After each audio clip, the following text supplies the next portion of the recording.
Hello everybody, and welcome to An Experiment.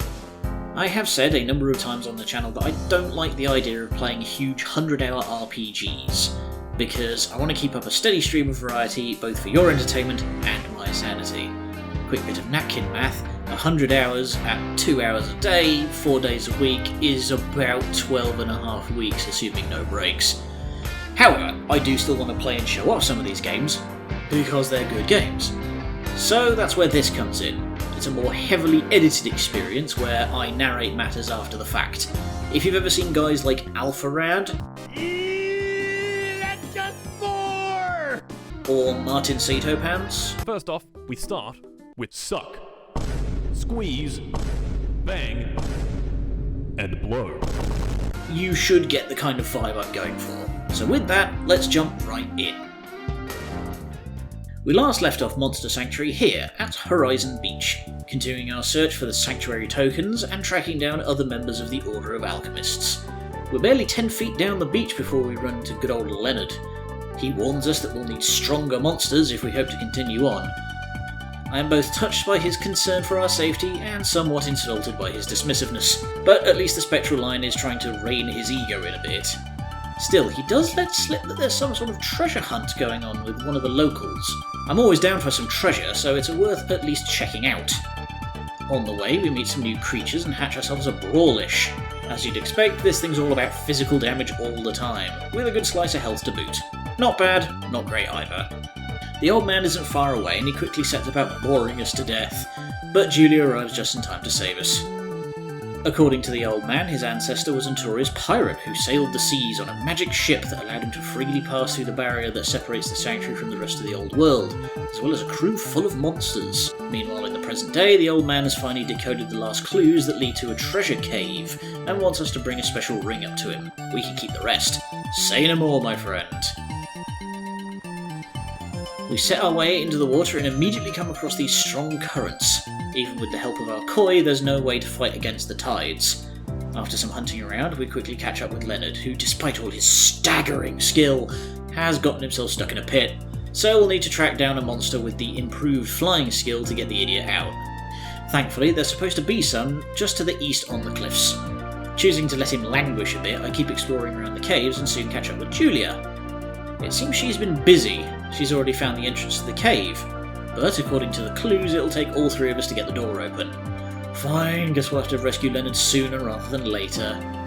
Heading back up to the surface and using a bit of clever parkour, we have a surprisingly cinematic fight against a trio of birds on this ravine. No luck getting the egg though, dang it. We do find a Thornish though. Puts up a pretty brutal fight for a wild mob. With a 50% chance to poison any attacker, multi-poison, and no way of removing buffs with this team, it's a narrow win.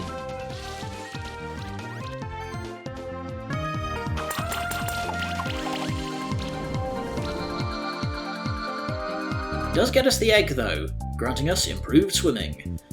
Might be one to remember for the debuff team in future. In a nearby cave, we go through a timed puzzle and get ourselves a rare seashell.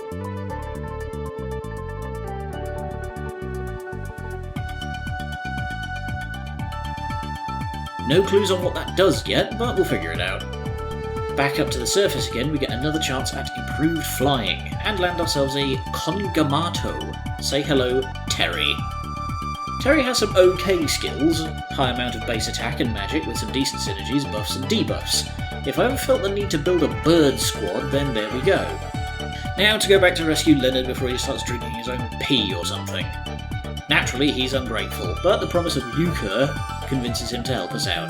Returning to Julia, we flex every neuron honed in the fires of Resident Evil. The caves open and we enter the belly of the beast.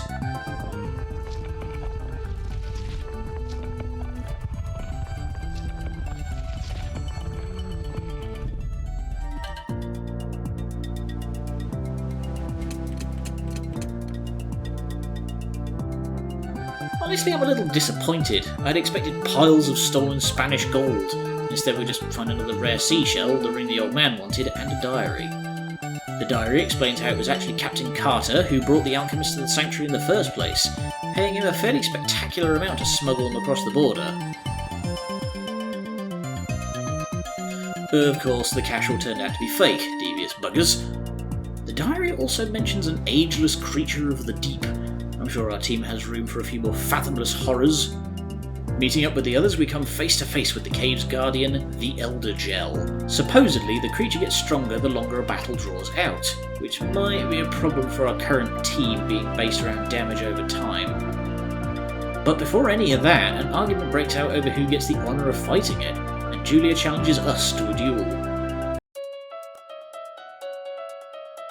She has a team with some good diversity, no clear weak links. Taking down her Emorian the Mole Bear early puts her on the back foot for most of the fight, though the Cat Zerka proves difficult to take down, repeatedly resisting and dodging everything I throw at it. She puts up a good fight, but in the end the battle is mine. She takes it gracefully, and leaves the Elder Gel to me without further argument. Surprisingly, the Elder Gel is resistant to damage over time, and weak to neutral damage of all things. This gives the goblins the perfect opportunity to shine. The strategy is simple. Brain Boy and Grom stack up buffs, while the Biggin lays down the damage with beating. Thanks to the goblin synergies giving us tons of health back every turn, as well as more shields, there's very little the Elder Gel can do. The only reason we don't take the 5-star right away is because the gobs just don't do that much damage on their own.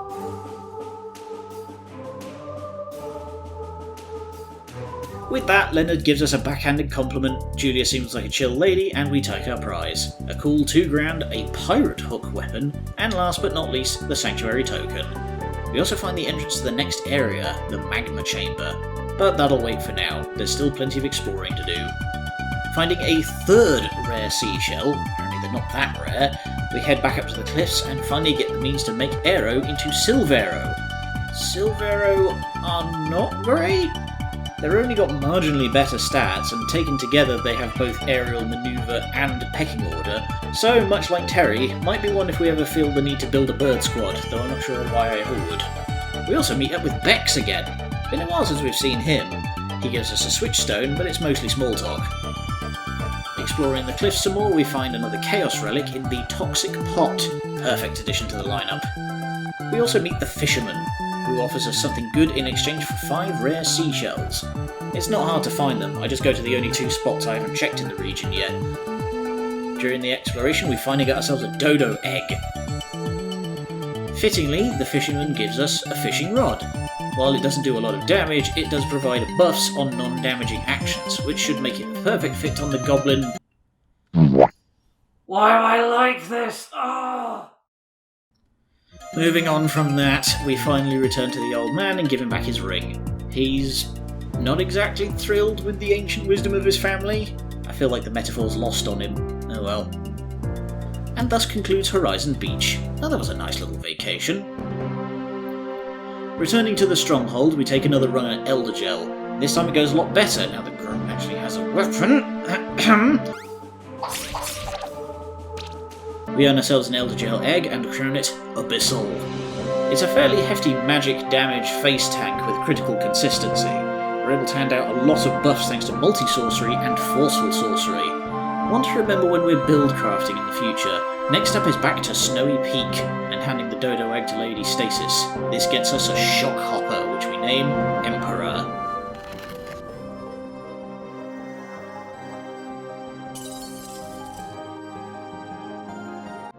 Emptyr is a perfect addition to the team, able to pour on multiple chill, multiple shock, chain shock into poison, chill into armor break, make chill targets take more damage, and its dark shift even gives it a chance to spread debuffs around with every strike. Not as strong a healer as Nightmare, but still a very potent addition.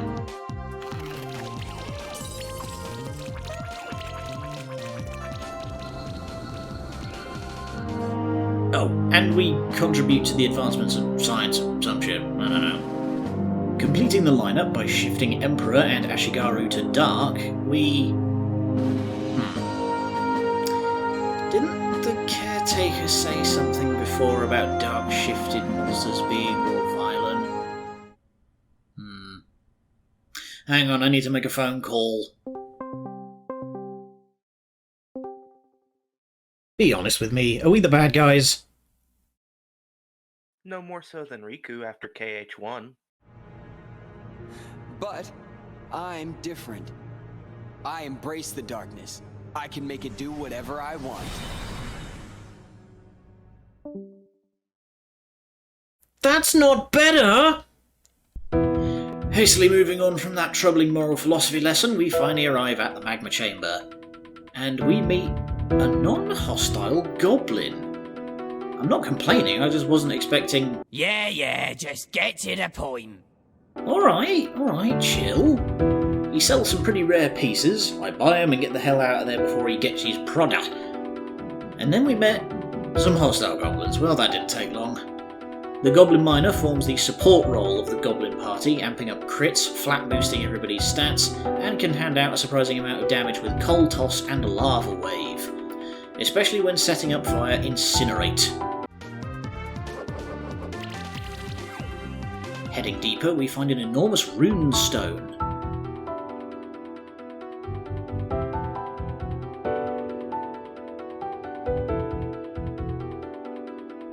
Lucky for us, we know exactly the person who can help with that, and double lucky, there's a teleport stone right in the next room.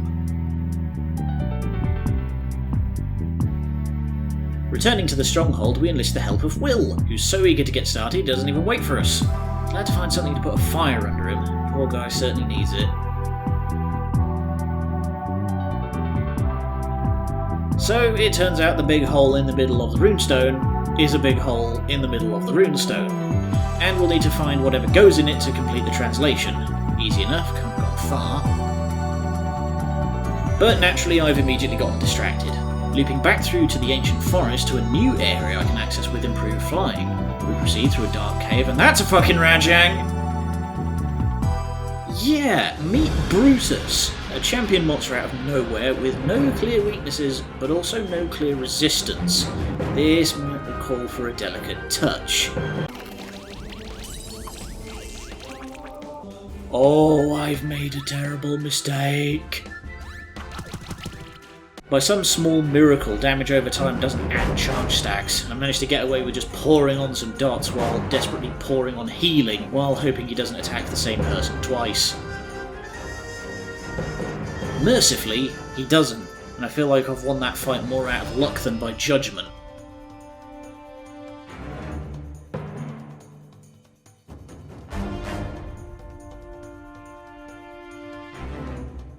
But I'm not going to complain that I didn't get 5-star, we'll be back for that later. We drop down into a surprisingly dark cave. Descending carefully, it's a pretty steep drop, we head down... Nah. Kill it. I don't care if I don't get the egg. Fuck that. It is bad enough in Deep Rock Galactic, and at least then I have a flamethrower. Ugh. Oh, if I ever need its traversal power I might come back, but until then I'm dropping a Molotov, I'm getting the hell out of here. Ultimately, the cave only loops back to the main ancient woods area, so after booking an arachnophobia therapy session I head back into the mines, where we meet Bex again, and we finally get to fight the guy.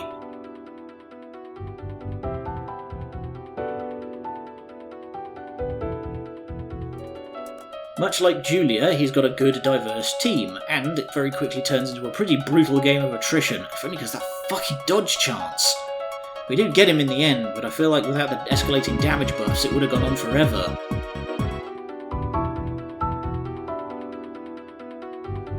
As for our reward, we get a Scorch Egg. It's that weird little melting cat thing that Bex carries around. It's a pretty strong crit machine that could theoretically fit into any build. And just a little further on, we get something very special. The Dragon Lord outfit.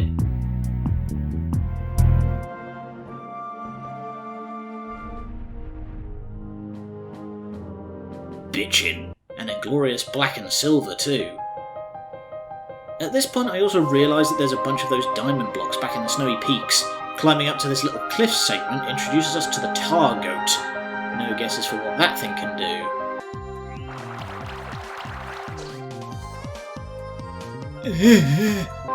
At the top of the cliff we meet this handsome devil, the Drakazul. And I immediately make a mistake. I don't know what I was thinking, but for some reason I picked the Gob Squad for this one, and they got smacked. One of these days the Gobs are going to get their time in the sun, but for now, oof. Somehow the damage over time crew bring it back, and even more bafflingly we get 5 stars out of it.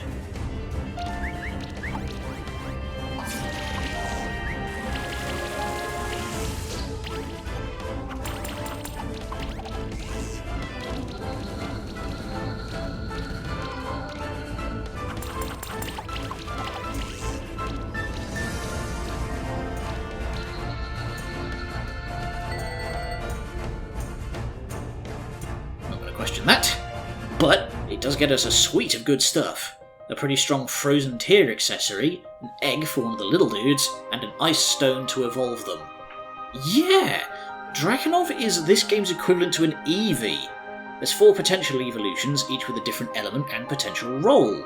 Drakenov being a pure support with a healing passive aura, and Drakazul being a shielding buffer or a crit damage dealer depending on how you build them. A dragon team could potentially be on the way if we can just round out a 3. Now, I spend a few desperate minutes trying to get this fucking diamond block. See, the problem is you can't use the pickaxe strike while in the air. The poor Diggy here just doesn't have the arms to hit it at range. There must be another way, but we'll have to come back later once we figure that out. We also drop in and say hi to Granny. She's doing okay, we give her some veg for a stew, and she rewards us with an evolution catalyst, the Shard of Winter. After some deep introspection on what it could possibly do with, we are introduced to the Megator. It's the Minotaur, but mega. He's still a physical attacker, but now with some extra buffs and things that enhance other beasts.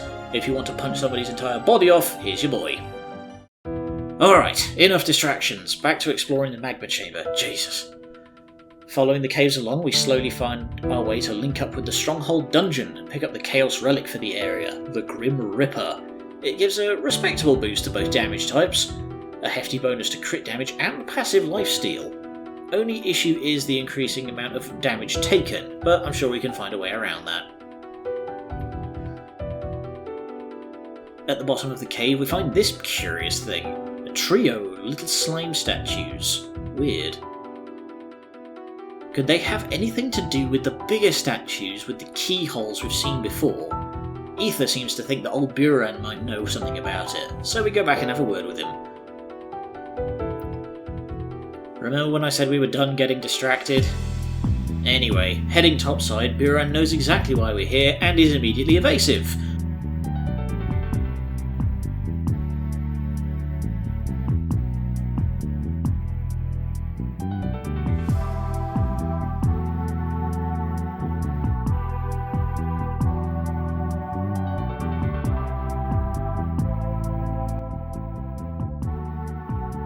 But I'm not going to give up the idea of treasure without a fight. Literally, in this case. As is expected, he's rocking a 6-pack of blobs. I'm honestly not expecting much out of this battle. Blobs are blobs, no matter what you— Oh god, what?! Yeah, turns out blobs have some pretty surprising synergies if you let them build up stacks of armor break and then hit you with lava rush. Shit, the bed that hurt. The gods get their time to shine and bring things back from disaster, but it was real close for a minute there.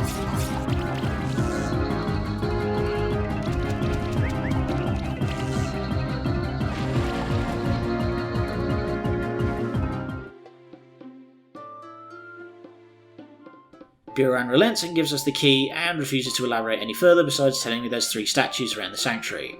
Well, we already know where 2 are, and hitting them does—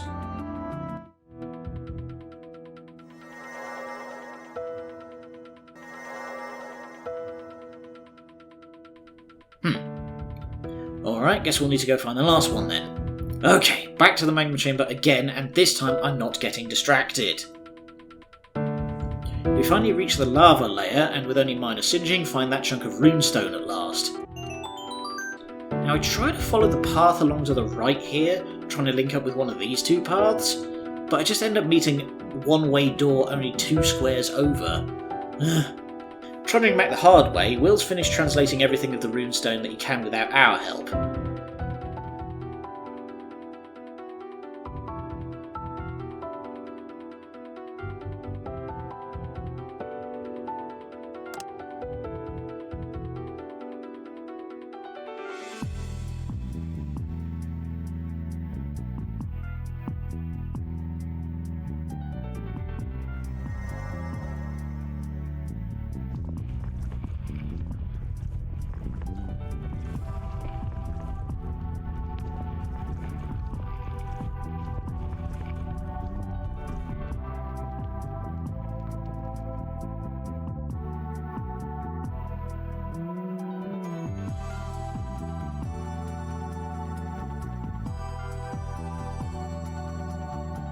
Will, you absolute star.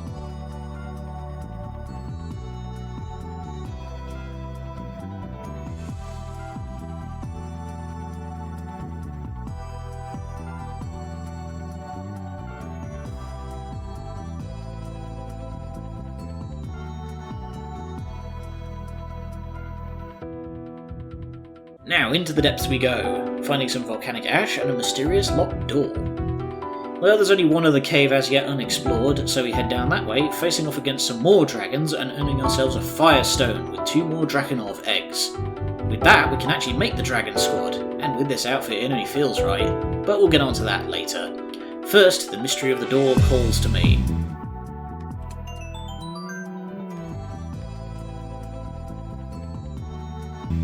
Beyond the door is a lab. Ah, and we've caught one of the alchemists off guard. He's not getting away this time.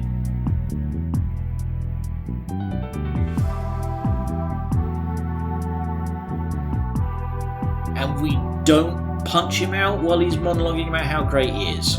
Come on, there's honourable and then there's mental handicap.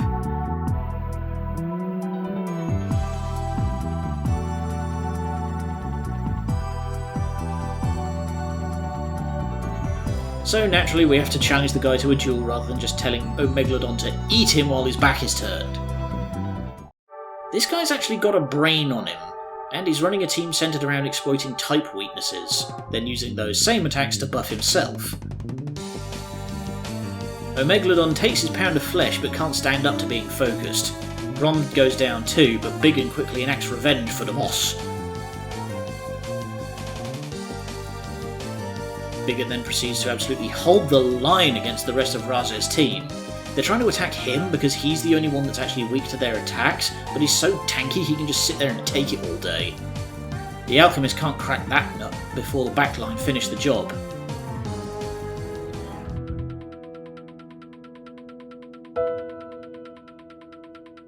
Razes is about to bolt when, to my absolute surprise, Ether offers an olive branch. And he also raises a good point. There's no real reason we need to be fighting. There's just Marduk who wants to take over the sanctuary for himself.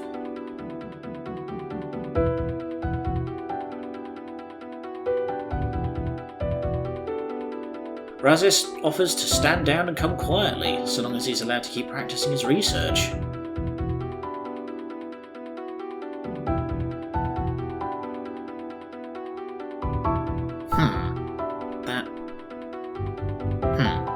Ugh, I'm not built for moral quandaries like this. I need a villain I can punch.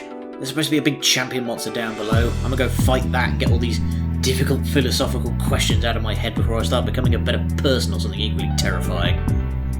At the very bottom of the arena we meet up with Will again, and he apparently just got roundly shamed by the champion. But props to him, he's taking it with grace. Good for him.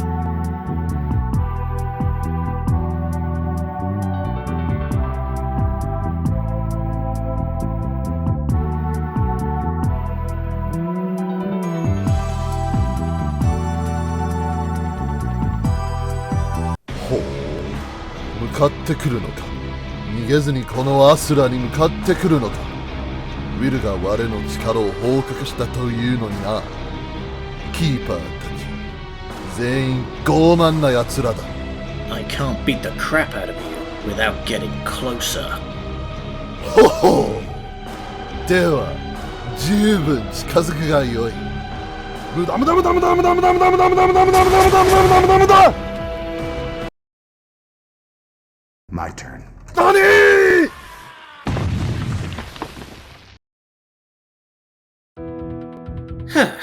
Well, that was fun.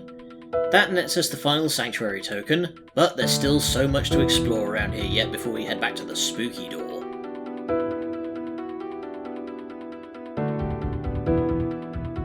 But that is where we will leave it today. Thank you for joining me on this little experiment, and we will be continuing this until we reach the end of the game. Until next time, however long that may take, good night, and much love.